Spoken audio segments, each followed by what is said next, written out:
Uganda, may God uphold thee. We lay our future in thy hands. United, free, for liberty, together we always stand. Okuvetane teryoryona twine kwanga Uganda lyamanyiwa nnyo eggwanga lyaffe okwetooloola ensi zonna. Twesimye nnyo olwa Buganda yaffe, ekitiibwa kya Buganda kyava dda naffe tukikuumenga. Olutalo nga luwedde tuliyambale ngule.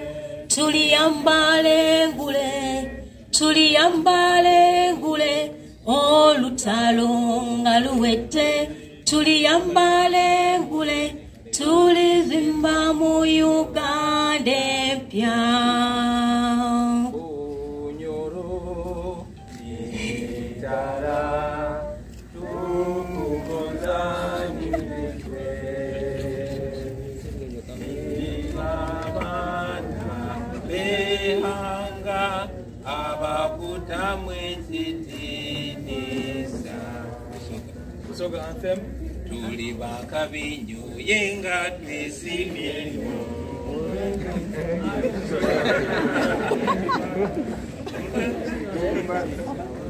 Okay, all right. Look, but you have one.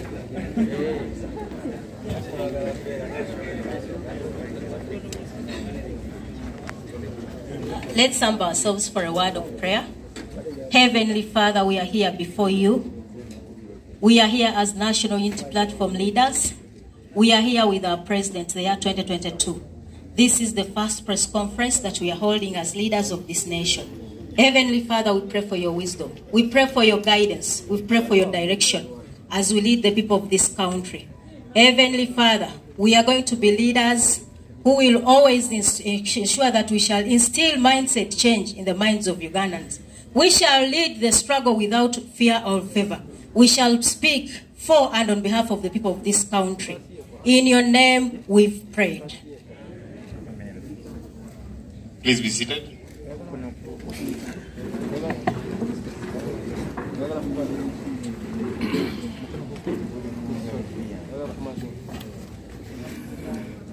As trying to look around to see where Waiswa is so that we proceed with the Soga anthem. But I'm glad our president is versatile. We are the National Unity Platform, and so it's important we do that. Maybe we'll, at different press conferences, at the next one, we'll make sure we focus on the Bunyoro one. Next time, we'll focus on the Lukbara anthem. The next time, so that everybody belongs. That's very important because we are the National Unity Platform. Thank you for coming through. I want to appreciate all our leaders. Thank you, Mr. President, Deputy President, party leaders at various levels, members of parliament. I see councillors. Let me request members of parliament to stand, those who are here so far.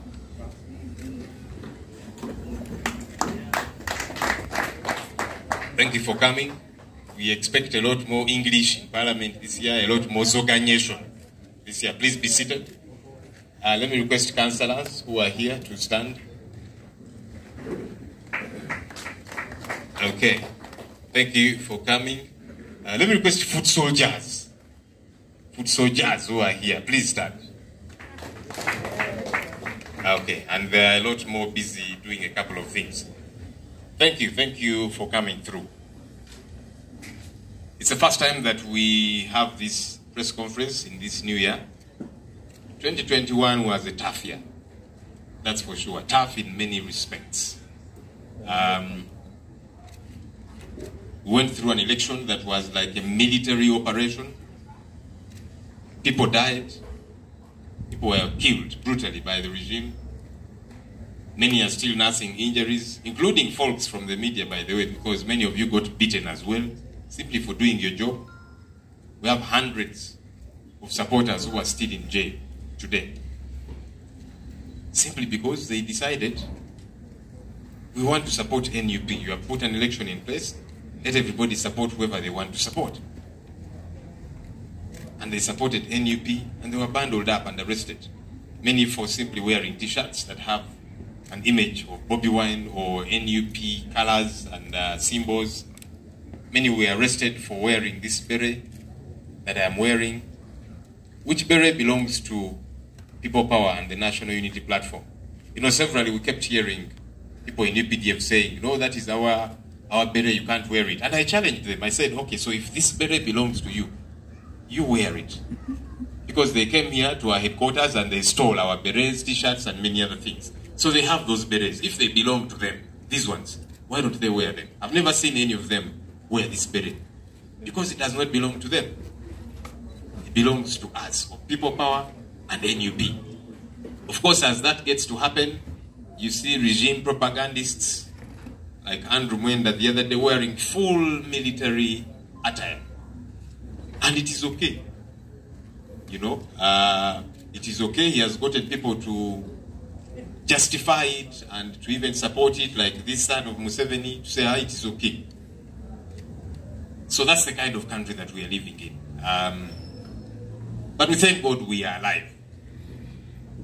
We are alive and with renewed efforts, with renewed energy to face this new year 2022. Perhaps many more should have died. I was just thinking about Honorable Zake, whose birthday is today, by the way. Happy birthday, Honorable Zake. We would not be celebrating or commemorating this man's birthday today. Survived many, many attempts. The time he was, I think, in the same car with the president, and they fired bullets and they just went past him. And he sat there quiet in shock.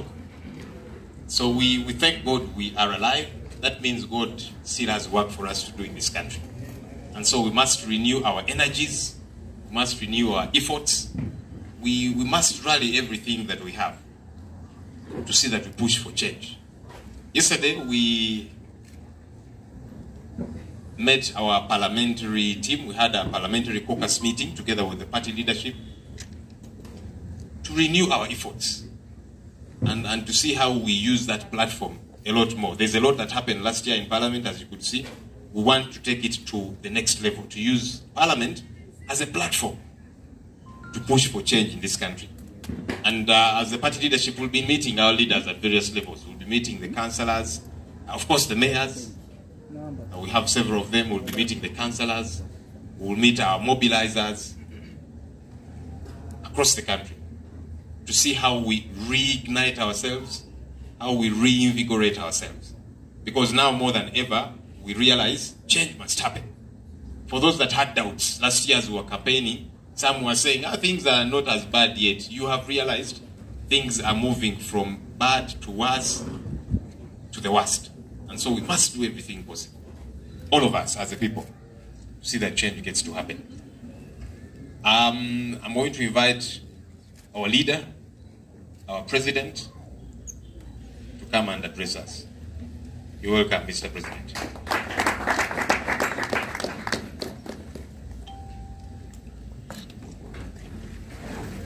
People power! Power, power! Power, power! People power!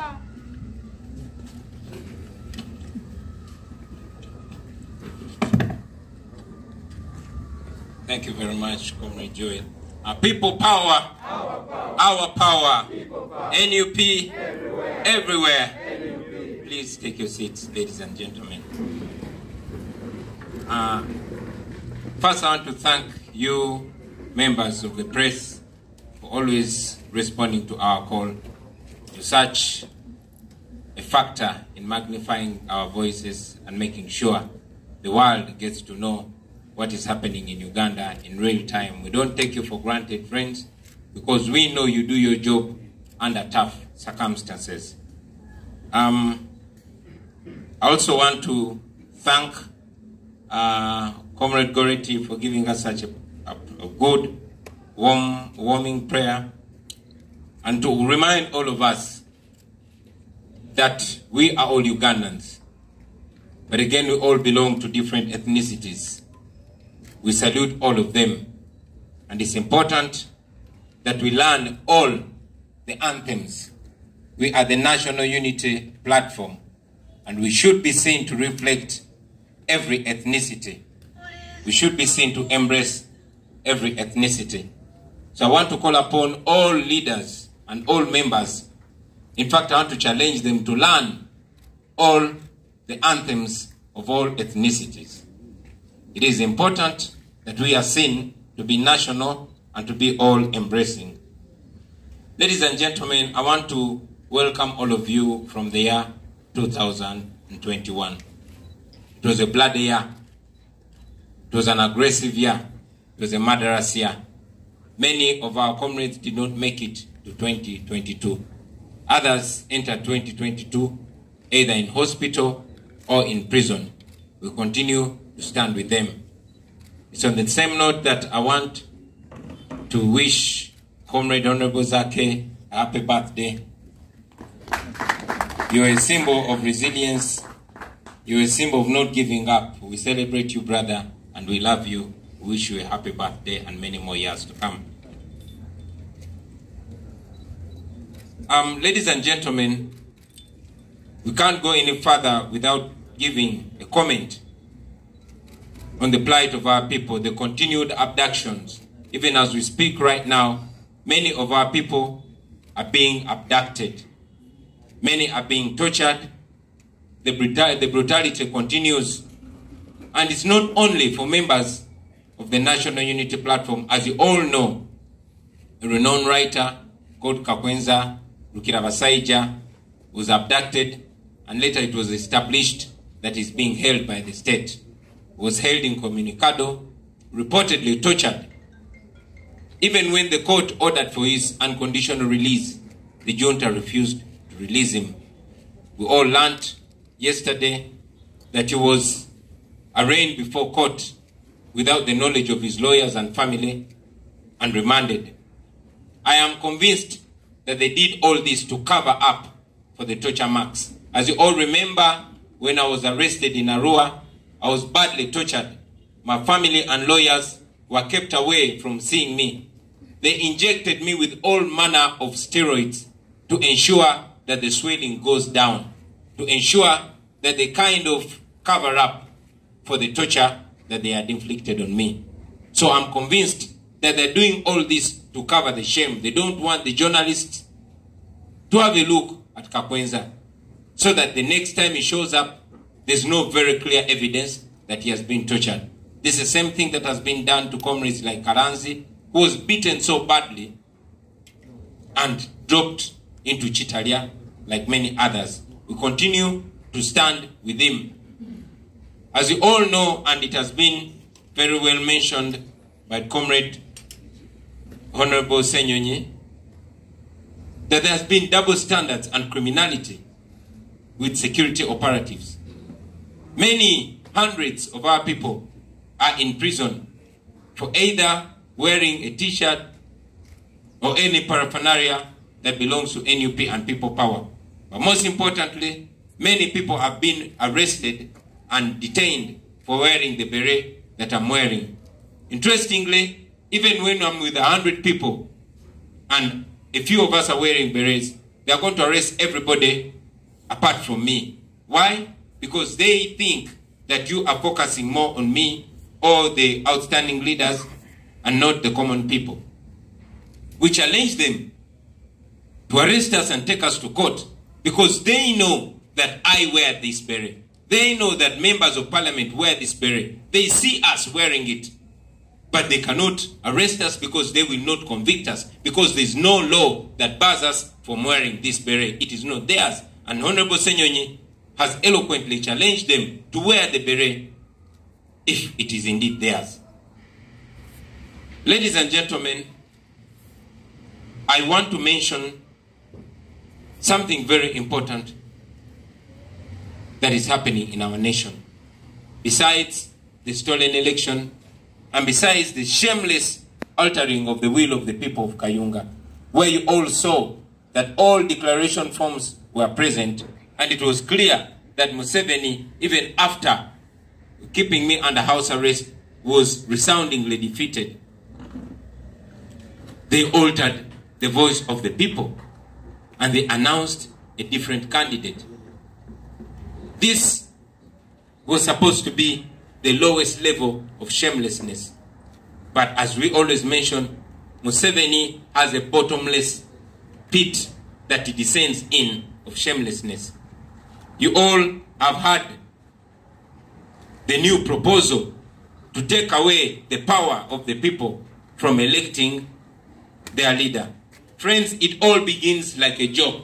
It all begins like a rumor. I want to take you back a little. When Museveni took over our country by force of arms, having lied to our people and conned them, he promised that they will rule for only 4 years and thereafter return power to a civilian government. Our people trusted them.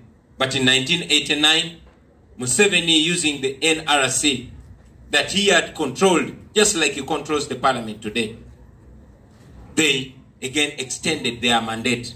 They extended their rule for 5 more years without the mandate of the people of Uganda.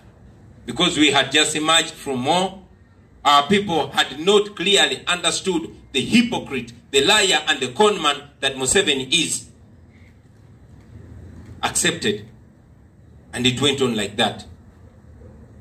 But I'll tell you that every time Museveni and his team are planning to do something evil like that, they make sure that all voices of reason are eliminated. It is therefore raising questions why voices like Andrew Takome Kaira had to be eliminated by gunshots before that evil move. That was just the beginning, ladies and gentlemen. In 1995, a constitution was promulgated. This is a constitution that was supposed to be durable. It's a constitution that was supposed to be superior. It's a constitution that every Ugandan was supposed to be under. But like all of you now realize, this is a constitution that Museveni never believed in. Every time the constitution bars Museveni from achieving or pursuing his selfish ends, he tears out the page that blocks him.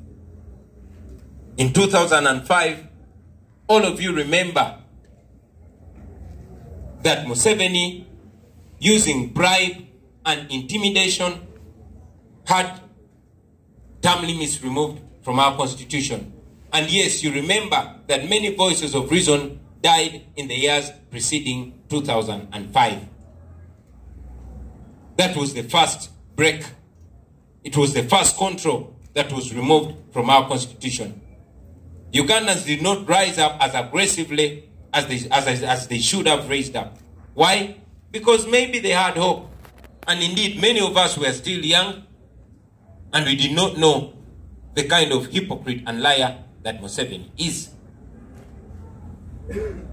But most importantly, people still had some hope. And indeed, many people who called on radio said, well, he has changed the term limits, but he cannot change the years. People did not know how shameless Museveni can be. In 2017, ladies and gentlemen, it began like a rumor. And indeed, Museveni himself dismissed it and said those are nothing doers that are mentioning change of the constitution. Museveni is quoted on TV having said that a leader cannot be mentally sound after the age of 75. And he is quoted having been interviewed by Jeff Koinange. He said, certainly not. I will not be president after the age of 75. Right now, we know that Museveni and his word are not to be trusted. In 2017, as many of you remember, Parliament was raided by the military, commanded by his son. Members of Parliament were brutalized. Soldiers came in the chamber and took the parliament under siege. And still using bribe and intimidation, the constitution was raped. The second break was removed from the constitution. Museveni had his way of making himself president for life. The age limit was removed from our constitution. And Museveni once again made himself eligible to stand for president. That provoked many Ugandans, and indeed, it motivated myself and many others to take him on. We took the matter to the people of Uganda. Having taken the matter to the people of Uganda, we told them that this was now about them. We told them they did not have hope in the parliament, and neither did they have hope in the courts of law. Because, like the parliament, the then Speaker of Parliament, and the sycophant members of parliament belonging to the NRM party, having been used, the courts of law were used still. And that evil scheme was legitimized. We went to the polls. We called upon the people of Uganda. They responded massively, and they voted Museveni out. I repeat, they voted Museveni out. But because Museveni, just like he does not respect the constitution or the law, does not respect the people of Uganda, because the people of Uganda have not yet asserted themselves the way they should assert themselves. So, having been defeated, Museveni did what he does best. Switched off the internet, took over the media, and intensified abductions. And yet again, Museveni imposed himself on the people of Uganda. Ladies and gentlemen, many people thought that's the lowest that Museveni can go. But like I told you, the pit of shame that Museveni goes into every minute, every day, is bottomless. We went to Kayunga, and Kayunga exposed the detail of what happened in the 2021 election. If anybody had any doubt about Museveni's shamelessness, about Museveni's undermining of democracy, Kayunga put it on the table for everybody to see. All of us thought that's the lowest that Museveni went. Having been rejected by the people of Uganda, he tried to make us hate elections. He tried to make us despise elections. And he tried to make us, reject elections. We came and told Museveni that we will not stop calling upon the people of Uganda to assert themselves through elections. He heard us, and he got scared. And guess what? Like we told you in the past, that one day Museveni will say there are no more elections. Some people thought I was lying, but I told you, and you journalists can quote me, and you can bring that video evidence, because we told you. Well, it did not take as long as we thought it would take. Now all of you have heard that Museveni and his ilk are moving to take away the power of the people of Uganda and their mandate to elect their president. You all know, ladies and gentlemen, that no position of leadership matters in Uganda for as long as Museveni is in power. And all of you know that Museveni is rejected and was rejected long ago by the people of Uganda. He used COVID to hide that, but the people asserted themselves. And now, he cannot take the shame anymore. Because he knows that even if he uses the military and other machinations to impose himself on the people of Uganda, the international community watches him. He got out of the 2021 election bruised. The whole world saw Museveni for the military dictator that he is, and he cannot take that anymore. And that is why he wants to scrap elections. Ladies and gentlemen, I want to remind you, Ugandans from every corner of Uganda and from all over the world, that this is the last opportunity that you have. I told you in 2017 that you need to rise up and defend the Constitution before the Constitution is too weak to defend you. The Constitution has been demoralized. It has been raped and defiled numerous times. Now it is upon the people of Uganda.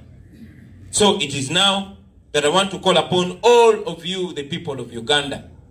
We cannot leave this to only the members of parliament. We cannot only leave this to the mayors or the elected leaders. It is everybody's responsibility, ladies and gentlemen.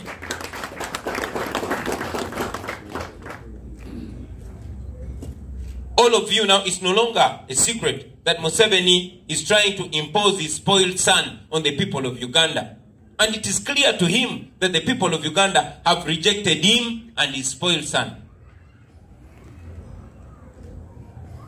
It is clear that they stand no chance in a democratic election. But because he has always been using the parliament, which he bribes and intimidates, and there are fewer people, he wants to take that to the parliament. I'm telling you today, that will not work. I'm telling you, Mr. Museveni, that will not work. The people of Uganda, as per the Constitution, no matter how many times you've abrogated it, the people of Uganda still have the power over their destiny. And the power that you're trying to take away from the people will not be as easy as you think it will be. But again, ladies and gentlemen, we are not only going to talk about this. We can only remind you, we can only open your eyes, but remember that this is your country. Slowly by slowly, you are being enslaved in your own country. Just like you open your eyes to the realities from 2017 to 2021, I'm calling upon all of you, ladies and gentlemen, to take this upon yourselves. Whether you are MP or mayor or councillor, whether you're ordinary citizen, whether you're farmer, student, young or old, rich or poor, this is about you. Nobody is safe in a dictatorship. I want to say to you once more, like I said to you in 2017, rise up and defend the Constitution before the Constitution is too weak to defend you. I thank you, ladies and gentlemen, for God and my country. Mpozika mbifunze funze mu Luganda. Basebo ne banyabo twongera okwaniriza era okwebaza bannaffe bannamawulire abafuba okutuusa eddoboozi lyaffe ku bantu ku bannayuganda wano mu ggwanga n'okwetoola ensi yonna. Tumanyi omulimu gwammwe mugukola mu bugubi obw'ekitalo. Twebaza Katonda nti waliyo abantu nga mmwe bannamawulire abataagulwa, bannamawulire abakola omulimu gwammwe mu bwesimbu. Musa ettofaali ly'amaanyi okununula kwa Uganda n'okugula amaaso g'abantu. Anakyogeddeko era njagala okyogerako nti njagala okusaba abakulembeze ba NUP bonna eno ensonga ogitwala nga nkulu. Batuyita National Unity Platform. Ennukuta eri wakati w'erinnya lyaffe eya U etegeeza unity. Unity kitegeeza bwegassi. Uganda ekolebwa amawanga ag'enjawulo nga bwe tuli wano mu Buganda n'amawanga amalala gali mu Uganda. So kikulu nnyo okuyimba ennyimba zaffe ez'amawanga gaffe ag'enjawulo. Naye njagala obbasaba nga bwe tuyimba ekitiibwa kya Buganda, mbasoomooza bakulembeze bannange okuyiga ennyimba ez'amawanga gonna.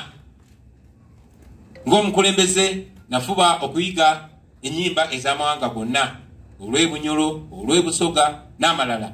Nammwe njagala obbasaba muziyige ate muziyigirize bannaffe, so that bwe tuba twogera tuba tukiikirira abantu bonna, era bwe tuba tugulawo emikolo tukiikirira abantu bonna, era bwe tuba mu bitundu eby'enjawulo njagala obbasaba ennyimba ez'ebitundu ebyo byonna tuziyimbe. Tuleme kulaga kifaananyi Museveni kyagezaako tusiiga nti tuli bakyekubira, kuba ye yekyekubira asosola mu mawanga. Mugoye lyerimu njagala okubayozaayoza mwenna bannaffe abasobola okumalako omwaka gwa 2021 nga muli balamu, nga temuli mu malwaliro, nga temuli mu makomera. Bannaffe bangi omwaka guno omwaka ogwedde bagumalako nga bali mu ttaka oluvannyuma lw'okutemulwa abasajja ba Museveni. Bannaffe abalala bangi omwaka bagumazeeko nga bali mu malwaliro, abalala nga banyiga biwundu, abalala nga balema. Bannaffe bangi omwaka bagumaliddeko mu makomera nga basibe awatali musango. So njagala obayozaayoza okumalako omwaka guno, era omulundi gwaffe guno ogusoose okwogerako gye muli omwaka guno tukwatibwa omukisa ekiseera kyekimu mazaalibwa ga muganda waffe Honorable Francis Zaake. Sebo tukuyozaayoza tutuuka ku mazaalibwa ago, tukwebaza olw'okubeera n'omwoyo gw'eggwanga, tukwebaza olw'okuyimirirawo oluvannyuma lw'okutulugunyizibwa naye n'ogaana okukakana. Oli kabonero ak'obugumu, oli kabonero ak'okulemera ku nsonga. Sebo tukwagala nnyo era tukwenyumirizaamu. Mukama akutukuumire olabe ku Uganda eyagaza. Basebo ne banyabo, omwaka oguwedde gwalimu ebizibu bingi nnyo. Omwaka gutwanguliramu obukulembeze naye nga na buli kati entebe yaffe ekyali nzibe. Bwe mwaka ogwatulugunyizibwamu bannaffe bangi ne batemulwa. Omwaka gwe gumu bannaffe bangi batekebwa mu makomera n'abalala ne babuzibwawo. Omuli John Bosco Kibalama ye yabuzibwawo myaka egiyise tannaba nakulabika olunaku lwaleero. Omwaka ogwedde bannaffe nga John Damulira, bannaffe nga George Kasumba babuzibwawo tebaddangamu kulabikako. Tubasabira, tumirira nabo mwoyo, era tumanyi nti Omukama ajja batusinkanya either nga balamu oba nga bafu. Naye tugenda mu maaso okuyimirira ku mulama gwe bayimirirangako, era tumanyi yonna gye bali, oba bali mu makomera oba bali mu safe house oba nga battibwa, tumanyi tibeenyumiriza mu nsonga ze tuyimirirako. Njagala okwogera ku bikolobero ebikyagenda mu maaso okolebwa ku bantu baffe.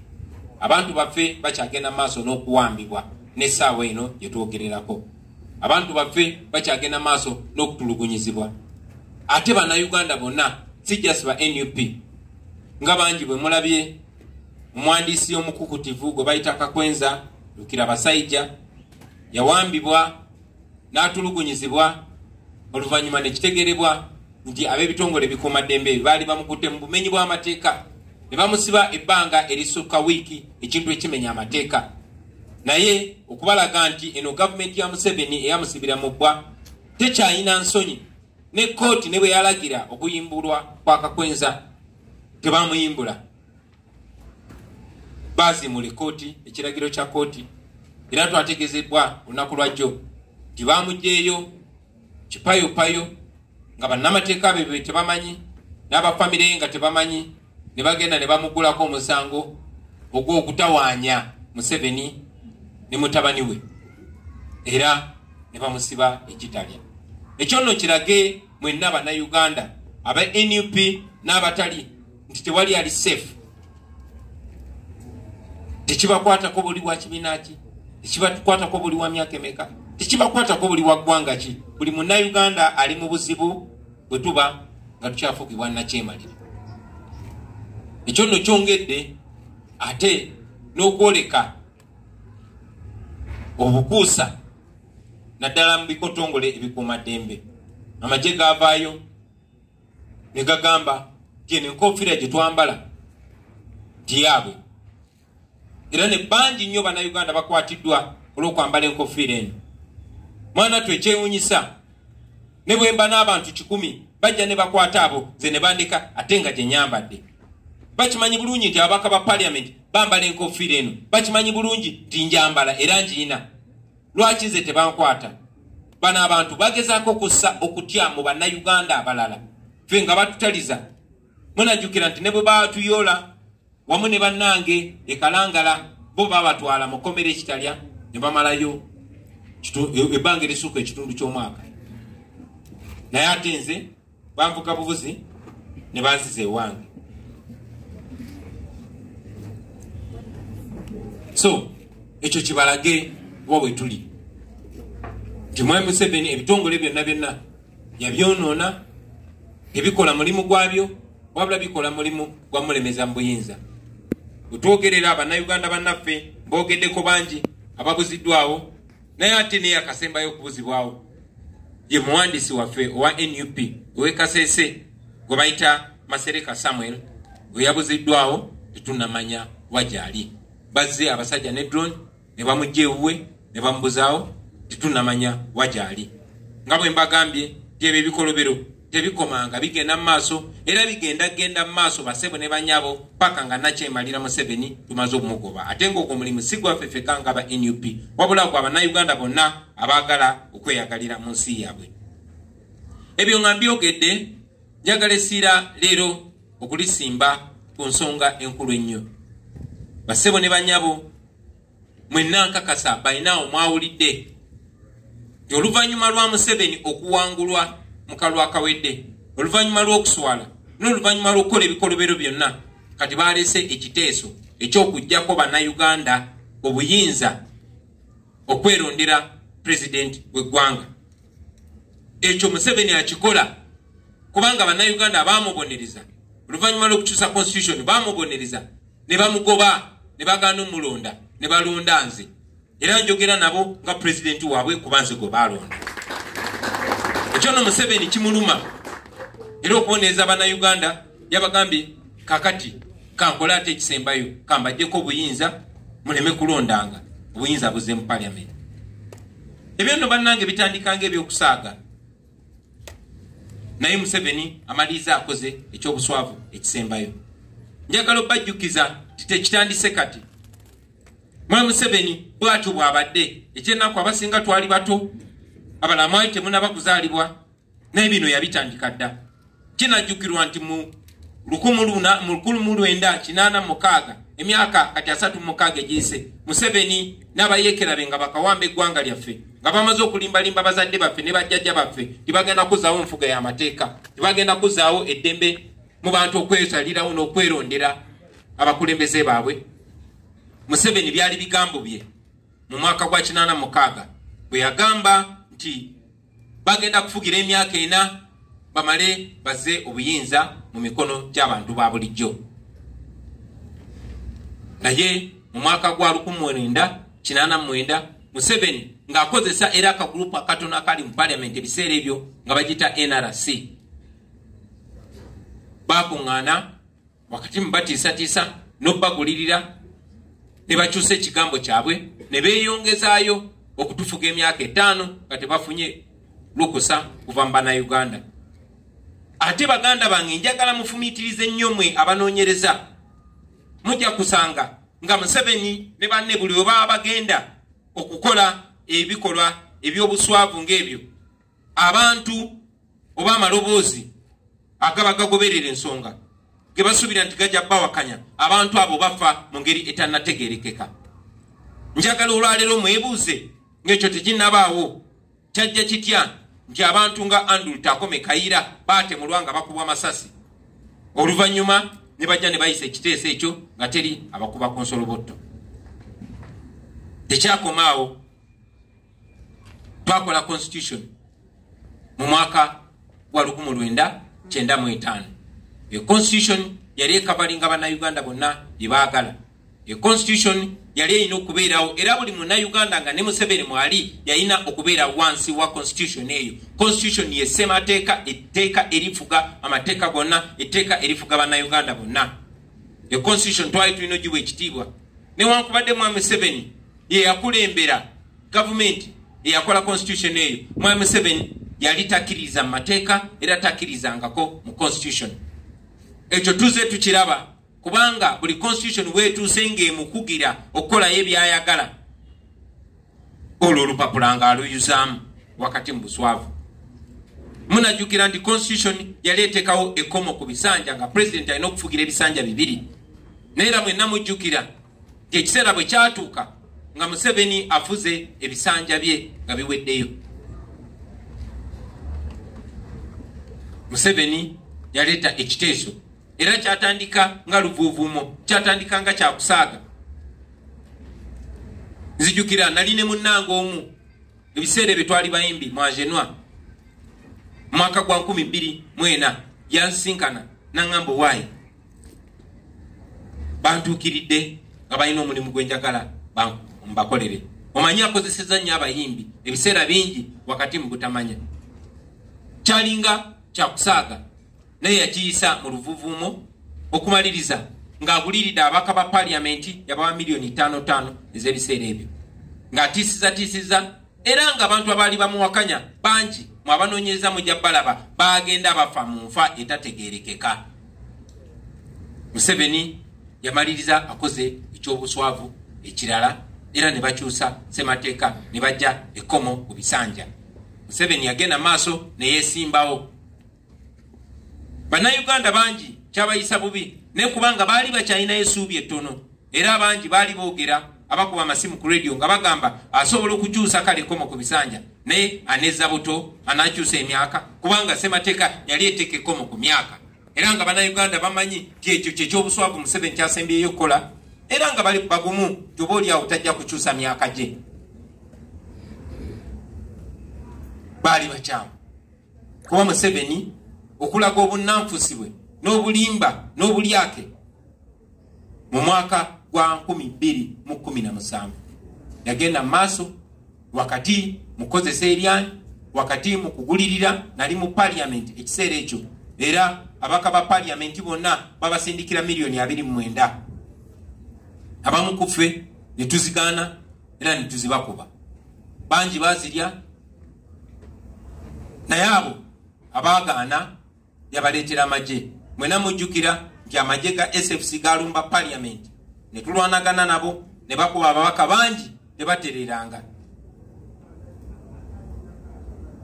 Bamaliriza era bakyusa constitution ne bajjawo ekkomo ku bisanja ekkomo ku myaka. Museveni n'addamu ne yeesimbawo. Munajjukira nti Museveni ye kennyini yasooka kwewakana n'agamba abogereyo ezombulwa bikolwa.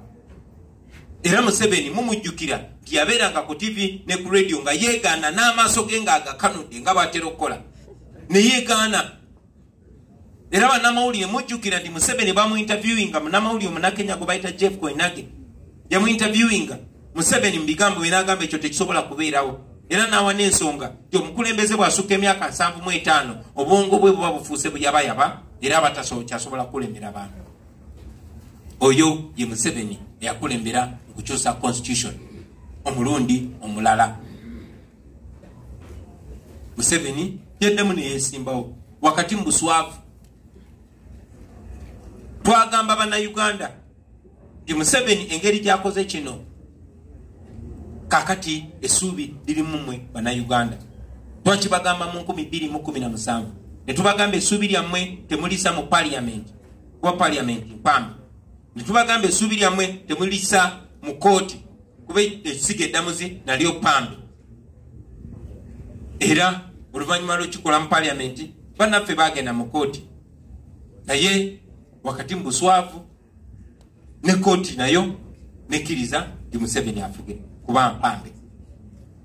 Twaddamu mmwe bannayuganda kuba mwe mwali essuubi era ne tubasaba nti bannange muveeyo mwenna mulonde eky'omukisa omulungi nti Uganda yali efunye omugigi omupya ng'abantu bonna bategeera nga bagudde amaaso era nga babeebereramu. Twatabala eggwanga wakati mu bugubi ne tutegeeza bannayuganda twebaza Katonda nti bannayuganda bonna ab'emyaka gyonna ab'amawanga gonna ab'ebikula byonna bategeera omulamwa era bannayuganda baagaana okulonda Museveni. Ne tugenda mu kulonda wakati mu ttemu ery'amaanyi wakati mu buswavu bw'akakiiko k'ebyokulonda wakati mu buswavu bwa poliisi n'amagye abaali bamenya amateeka. Bannayuganda ne bagoba Museveni ne bannonda era ne kati njogera ne bannayuganda nga pulezidenti waabwe ne balonda. Naye nga temunnakuba ngalo baganda bange abakulembeze be mwalonda bangi nga nange mwendi. Museveni yabaziimula mmwe bannayuganda era n'agenda maaso n'okukola by'ayagala. Ekyo bwe kiba tekyamala kubanga baali bawambye TV ne radio zonna kubanga baali bagyeko internet Uganda bagikuumire mu kizikiza. Okulonda okwabadde Kayunga Mwai Museveni we yawanguddwa hands down yasazeewo tikati ebyokulonda tebikyakola era n'alagira wakati mu fujje ery'amaanyi ne mu lyanye ery'amagye ne balangirira omuntu abantu gwe bataalonze. ekyo ne yakikoze ngagezaako tukyayisa okulonda ngagezaako okumala bannayuganda amaanyi neera twamwanukudde ntumugamba ssebo tetugenda kulekeraawo kulonda bannayuganda tugenda maaso nga tubakunga balonde era bannayuganda twabategeeza kyetwongera okukatiriza kati nti Mwai Museveni wadde mugenda mu kulonda n'avaayo nga byobululu avaayo ng'ayambuddwa okulonda okwo twavaayo nga Museveni tumwambudde nga masiki tugijjeeko nga bantu balaba nakyemalira Museveni gwali nga takyasobola balimbalimba n'okusingira eddala nga takyasobola kulimba mawanga g'ebweru agavujjirira Uganda ensimbi ekyo nno kyamuleetedde ekirowoozo ekirala n'agamba kati ne bannayuganda bwe baba bambuse ne bangoba kati n'ebyokulonda kambiddewo mwena mwawulidde bassebo ne bannyabo nti Mwai Museveni ne banne bagezaako okuggyako bannayuganda obuyinza oba okulonda abakulembeze baabwe kino akikola kubanga ayagala okusibako bannayuganda mutabani we kino akikola kubanga Museveni ayagala okuteeka obwakabaka bwe ayagala okuzimba dynasty wano mu Uganda bannayuganda bannange mbabuulira nti bitandika bwe biti bw'otunula amawanga agasinga ga dictatorships bannakyemalira bwe baddewo ne bakadiira mu ntebe ne bazaawo batabani baabwe ne batulugunya abantu ne bazaawo n'abazzukulu bwe bityo bwe bitandika so njagala okubategeeza nti bino si byakusaaga era mu biwe seriousness ebisaana kuba bitandika nga byakusaaga ne Museveni asooka byegaana twabategeeza mu 2017 nga bakwata mu constitution ne tubagamba mulwanirire constitution mugitaase nga tebannaginafuya kutuuka nga yo tekyasobola bataasa nyine nako bategeeza ti guno gwe mukisa gwammwe ogusembayo bannayuganda bannange bwe babajjako eddembe lyammwe okusalawo omukulembeze bwe babajjako eddembe lyammwe okulonda omukulembeze gwe mwagala muba mufuuse basiraves 100%. Museveni oluvannyuma lw'okulaba nga bannayuganda bamuganye oluvannyuma lw'okulaba nga ne mutabani we bamuganye kati lino lyekkubo lyayagala okuyitamu okubafuga olubeerera amale azzeeko omwana n'omuzukulu n'omwana w'omuzukulu kale nno ziramu okubategeeza bannayuganda bannange mu ddoboozi ery'omwanguka era nga kino ne mu constitution yaffe mwekiri akawaayiro akookusatu kabalagira buli munnayuganda yenna si mukulembeze yekka si munnabyabufuzi yekka naye buli munnayuganda yenna alimu ensa akawaayiro ako kakulagira okutaasa ssemateeka mu ngeri yonna esoboka n'olw'ensonga eyo njagala okubakunga ti mu ngeri yonna yonna eyeetaagisa mu ngeri yonna yonna esoboka yonna gy'oli oba oli muno mu Uganda oba oli bweru wa Uganda mu ngeri yonna gy'osobola fuba okulaba ng'otaasa ssemateeka eno fuba okulaba ng'otaasa constitution eno nga constitution tebannagikulamu linnyo lisembayo kuba nga tekyasobola kutaasa mwebale nnyo mwebalire ddala omukama abeere nammwe.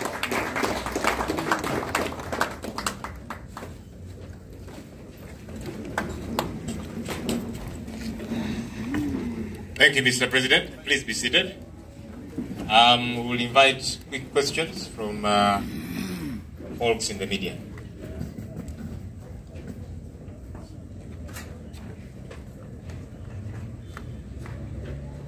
But if the teacher has taught so well and there are no questions, we can call it a day. I see a hand up, Derek Wandera.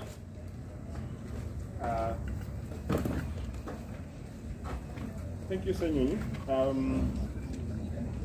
I have two questions. One is the NUP leadership yesterday had a crucial meeting with the leadership. We have been aware that whenever such meetings have been happening, the media has been always late to or given access, or at least updated. It's not given details of what happened in the meeting. We would like to know what really happened yesterday, why that meeting happened, and what transpired. My second question is about the intrigue that has been within the leadership of NUP, especially some MPs being pinpointed by their supporters and staff. How is NUP handling that intrigue? within the party. Thank you. Yes, Mufumbo Mnangi. John Cliff Wamala. Yes, thank you, Joel. But it's okay. Yes, just to supplement on what my colleague Derek has said, rumor is that some of the members of the party were disgruntled. Like, these are some of the issues that were on the agenda from yesterday's meeting. And then two, we'd love to get it from you on, if you could share, being that this is the first presser for this year, maybe what do you have in stock this year? We saw the other, the ruling party saying that the party chairperson is going to be traversing the entire country to try and pump more support for them. Maybe if you could tell us one or two of the things up on the agenda for the year 2022. So you just rejoined that. About the beret, we've seen that close to 2.5 years when the government or army gazetted the beret. Today, I've seen most of the... They gazetted this beret? Gazetted the beret. Tugendera. I've seen that today. Okay. I've seen that the leadership has not been wearing the beret, but today I see that most of the leadership is wearing the beret. Is this something we are going to see more this year and perhaps the coming times? Maybe just make it clear there. Thank you. Yes, Chief.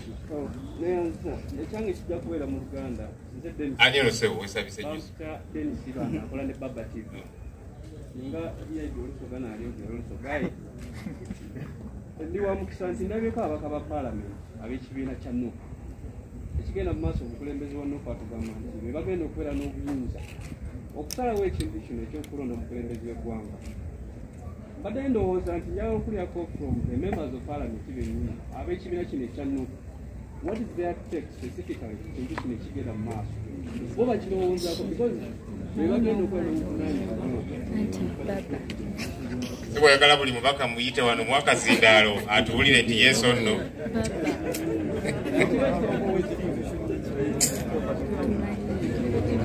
Okay, yes, madam. Ekibuuzo ekyo kyennyini ng'ogyeko okukunga twagala mutubulye mulowooza kyandibadde kitya? No, ng'ekibiina mulowooza kyandibadde kitya?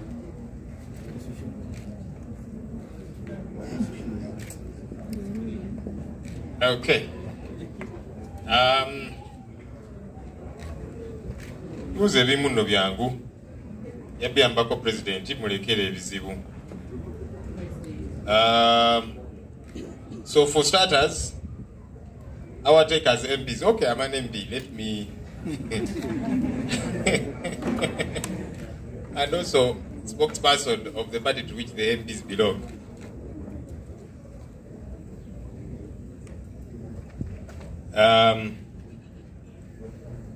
This issue, I'll respond to just this and maybe one other, then the rest were directly targeted at the president. We have been succinctly clear. We have had discussions, including yesterday. You have interacted with our members of parliament. Our party president has come out unequivocally to communicate our position. By the way, the party president is the #1 spokesperson of the party. The rest of us, I occupy an office as spokesperson, but is the primary spokesperson of the party, if you like. Our constitution has been torn to shreds too many times. Term limits were removed, age limit was removed, and now, while we are saying the focus should be on how do we better our elections, how do we make sure the elections in this country matter, that when Ugandans line up, queue up to go and vote for their leaders, that voice of theirs is given value, it is respected. That's the conversation we should be having. Not saying, let's take away even what they have now. That they shouldn't queue up, they should not go and determine who becomes their leader. The conversation should be, how do we strengthen democracy in this country? That's what we are interested in. And we are saying the current leadership has failed. That's why we are saying we need to let them rest, and then we fix democracy in this country. So we must be strengthening democracy, not removing it completely, because that's what they want to do. So I think that's very instructive. Yesterday's meeting, and Derek called me yesterday. We talked for what, 30 minutes or thereabout. I was explaining, and I will explain for the benefit of others. We hold regular caucus meetings as a political party. The media does not have to attend all our meetings as a political party. That's why we invite you for press conferences like this one, and then we tell you what we have discussed, and the president has represented us on what we have discussed, what we discussed yesterday and all the other times. It's not possible that we shall invite you for all our meetings, our management meetings, meetings with our staff members, how we run this place and so on, our caucus meetings. No, it's not possible. But we always communicate, and we tell you, we have had this meeting, and perhaps this is what has come out. So this was another of those regular caucus meetings, the first this year. And like we are saying, we must keep recharging ourselves as leaders. We must keep reinvigorating ourselves, you know. And our councillors are meeting also. Our mayors are meeting. They have regular meetings. So this is not something new. We have been meeting, and we are going to continue to meet regularly with our leaders at different levels for consultation, to put our heads together over various issues, to see how we move the struggle forward. So there's nothing new, there's nothing peculiar about these meetings, really. They are our regular internal meetings, which we shall continue to have. I think those are the issues, really, I wanted to respond to. Okay, very briefly.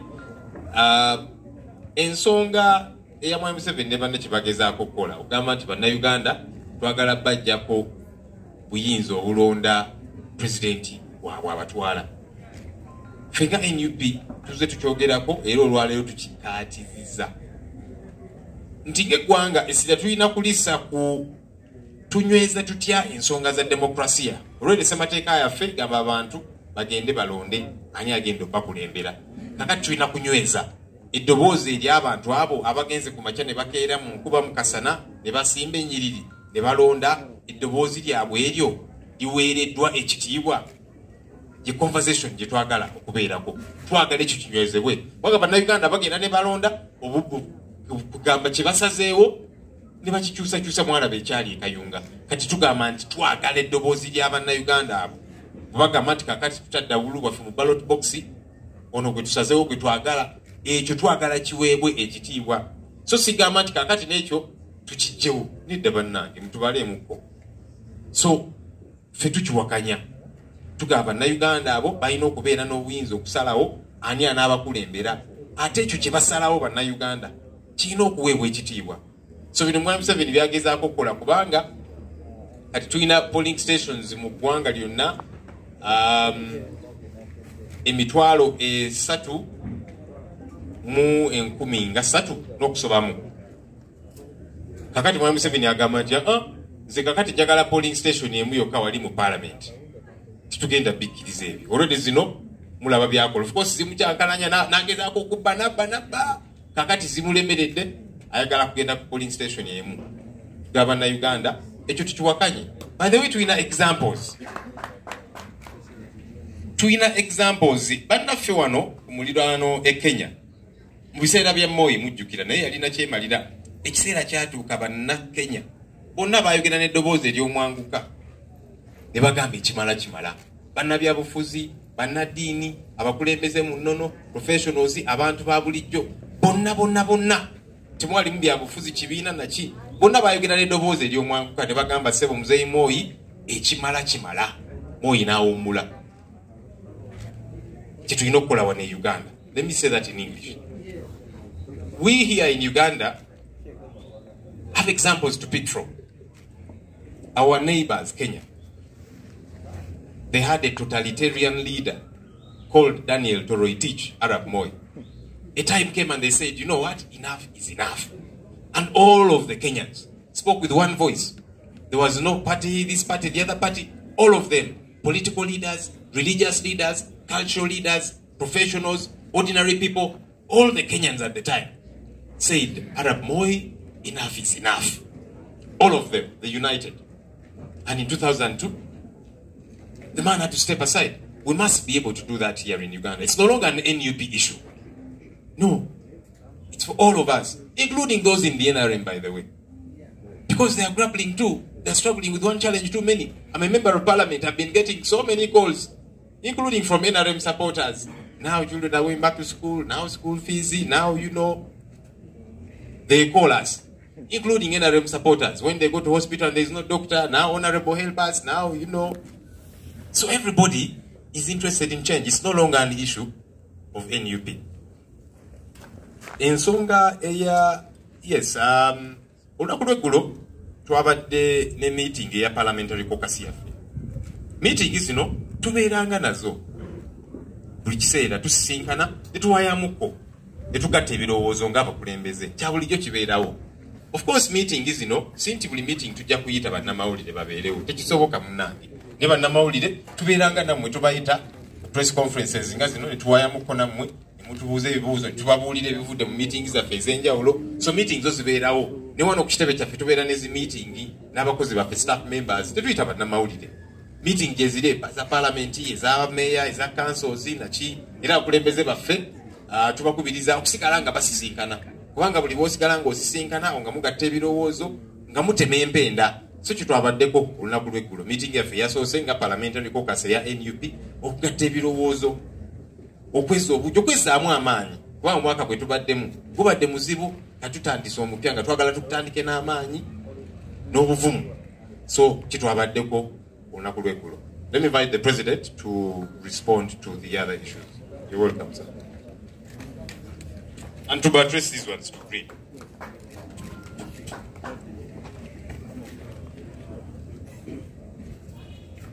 Thank you, Honorable Senyonyi. And we are well represented with the answers given.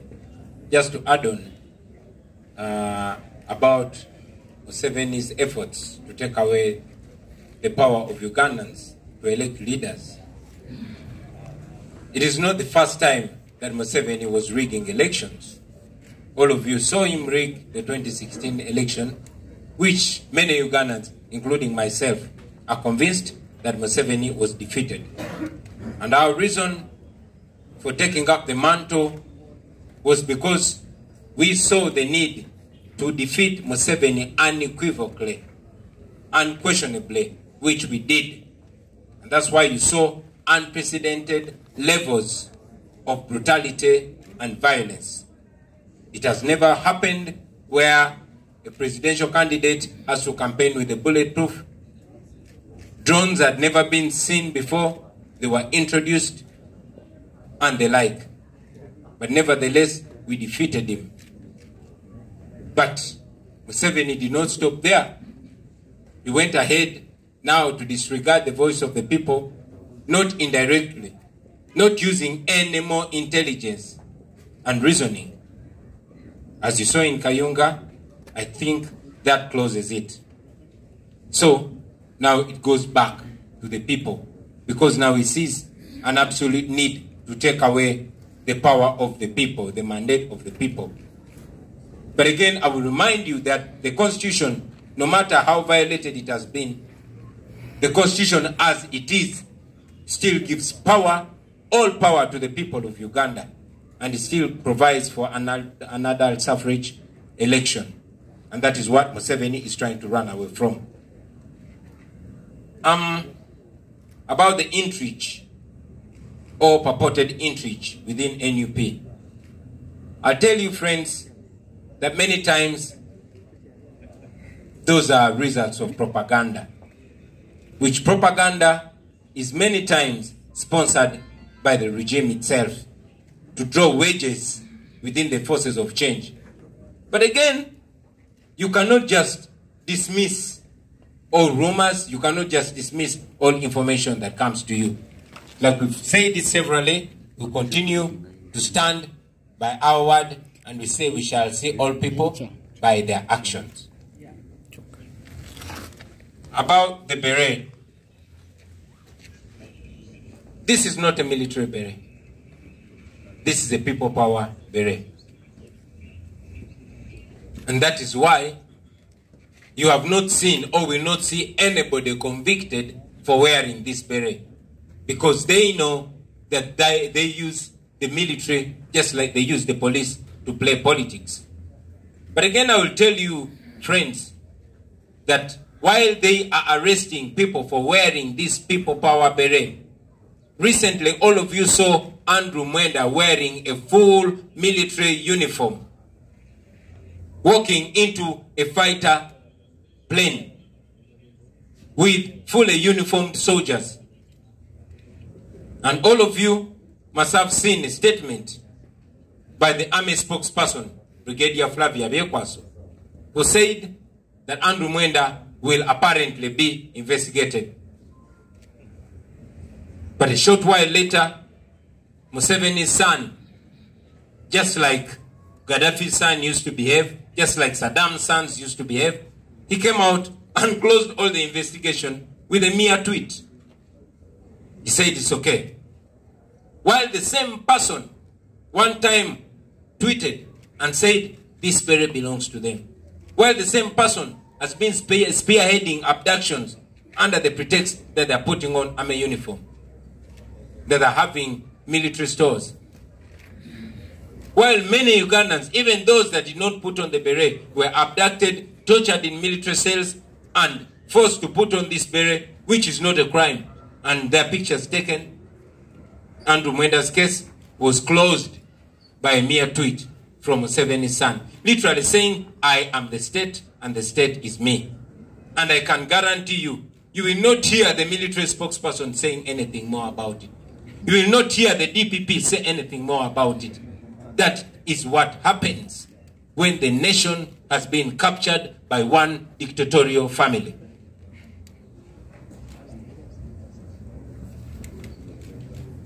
Kambise mu Luganda. Okwongereza ku nsonga ya Mukulu Ssenyonyi eyokuba nti Museveni atya bannayuganda. Si gwe mulundi ogusoose nga Museveni abba akalulu. Ffenna tumanyi nti akalulu ka 2016 baakabba Museveni yawangulwa.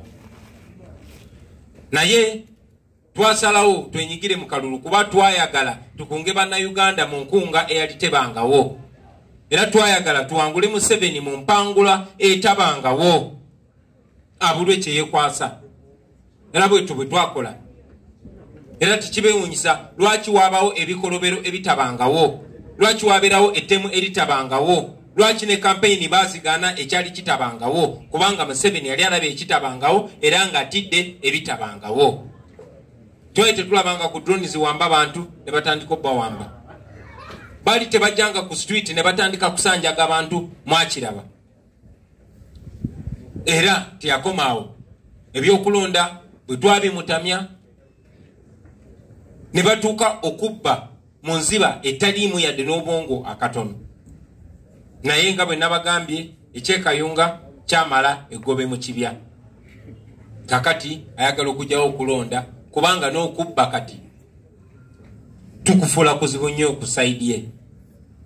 Naye era constitution nga bweri kati newankubadde bagitaganjudde ebbanga ddene n'emirundi mingi, naye nga bweri kati still ewa abantu obuyinza okulonda presidenti waabwe. Ekyo Museveni ne banne kye bagezaako okugjawo asobole okuleeta mutabani we nga bannayuganda temukyalina kye mwogerayo. Ensonga lwaki mbakoowoola bannange buli omu akole kyasobola okulaba nga ataasa constitution eno, kubanga abaana abajjako eddembe eryo ate awo kijja kuba kifuuse kirala.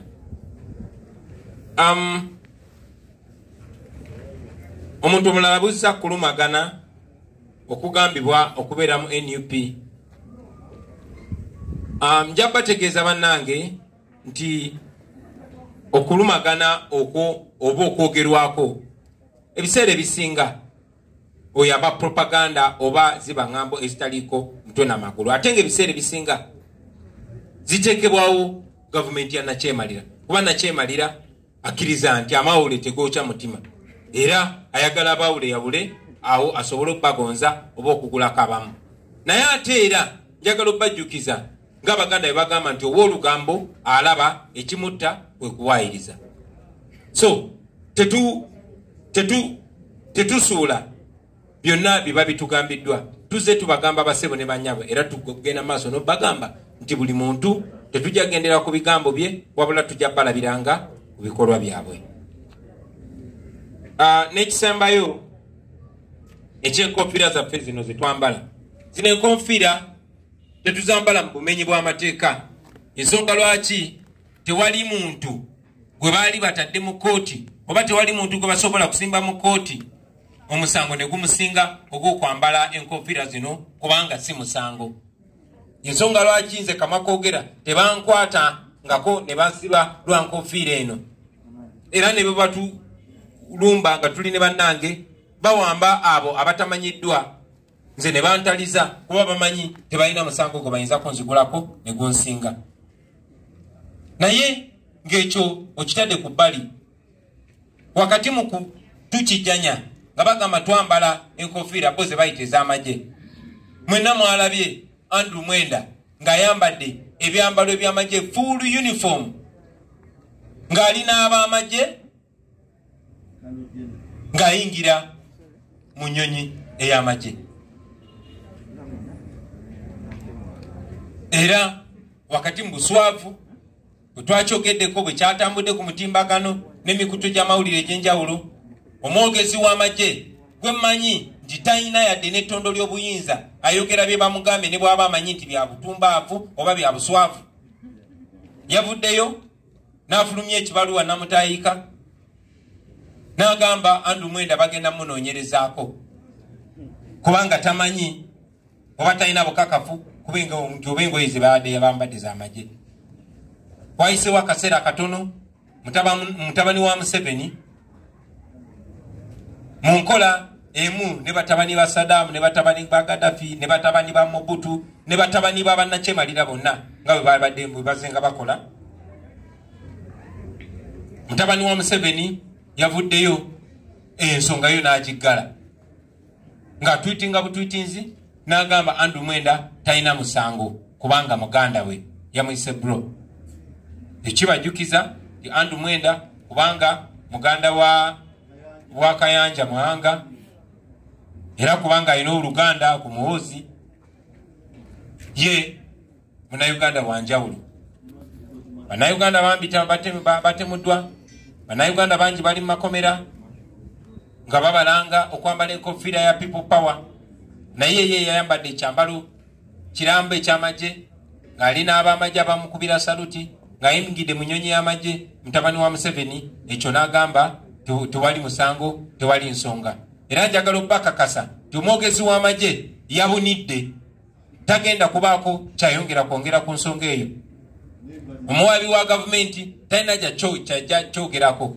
N'omuduumizi w'eggye ly'eggwanga gwe bagamba nti ew'oku ntiko newankubadde tumanyi nti bamuteekawo nga kifaananyi naye talina kyagenda kyogerako. Kaakati bwe tutyo bwe tuli lira eggwanga lye tulimu era amawanga agakulirwa bannakyemalira bwe batyo beeyisa ne batabani baabwe paka nga Bannayuganda babagjeeko. Mwebale nnyo mwebalire ddala abasebo ne bannyabo, katubagalize olunaku olulungi.